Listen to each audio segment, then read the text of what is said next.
Okay, here's a new student, Gerardo, just fairly new to the game. Here's his technique before on the left-hand side. Here's professional golfer Ernie Els in the middle. I think one of the better high-speed videos of the correct technique of how to close the club face available. On the right-hand side is Gerardo's technique afterwards. In the lower right-hand corner, there should be a little icon that looks something similar to this, so you can enlarge the screen so you can see the difference between before and after. But you're not going to need too much help to see the huge difference we made in just one lesson. This is in the same day. So Gerardo's old technique of closing the club face was incorrect. The right hand would push and Gerardo would scoop the ball, as many golfers do. So coming into impact, the way he would close the club face is by pushing with the right hand. And so you can see where there's no extension in the arms away from the body.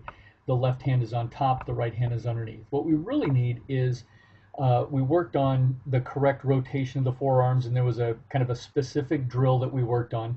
And we really want to get to a look, closing the club face correctly, and a look that looks more similar to this, where the left hand is underneath and the right hand is on top. And there was a drill that we worked on specifically to get to this point.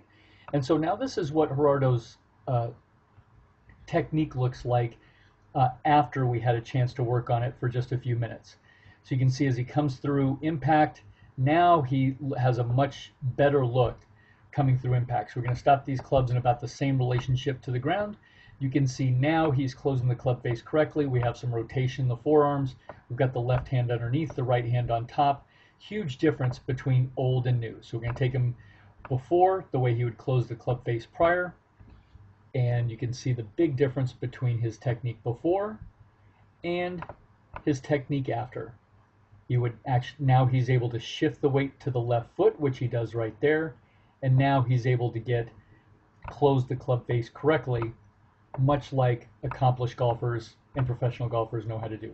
Anyway, the huge improvement, just an example of the amount of improvement that can be made in one lesson between old and new, and how the new looks very similar to professional accomplished golfers.